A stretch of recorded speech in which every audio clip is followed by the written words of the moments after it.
Personality types. Bawat tao may kanya-kanyang personalidad. Iba-iba tayo ng paraan ng pag-iisip, pakikitungo at pagdedesisyon.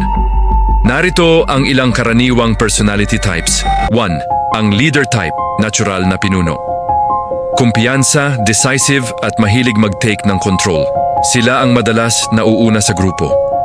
Pero minsan, nagiging dominante o impatient kapag hindi nasusunod. 2. Ang analytical type, mapanuri.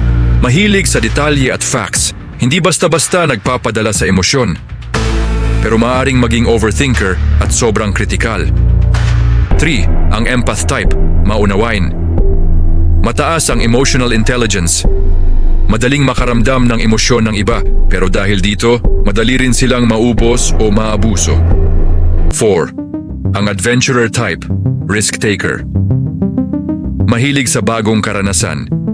Energetic at spontaneous. Pero minsan kulang sa plano at consistency. 5. Ang reserved type, tahimik pero malalim. Hindi pala salita pero observant. Mas gusto ang maliit na circle, pero maaaring mahirapan mag-express ng tunay na nararamdaman. Tandaan, walang best na personality type.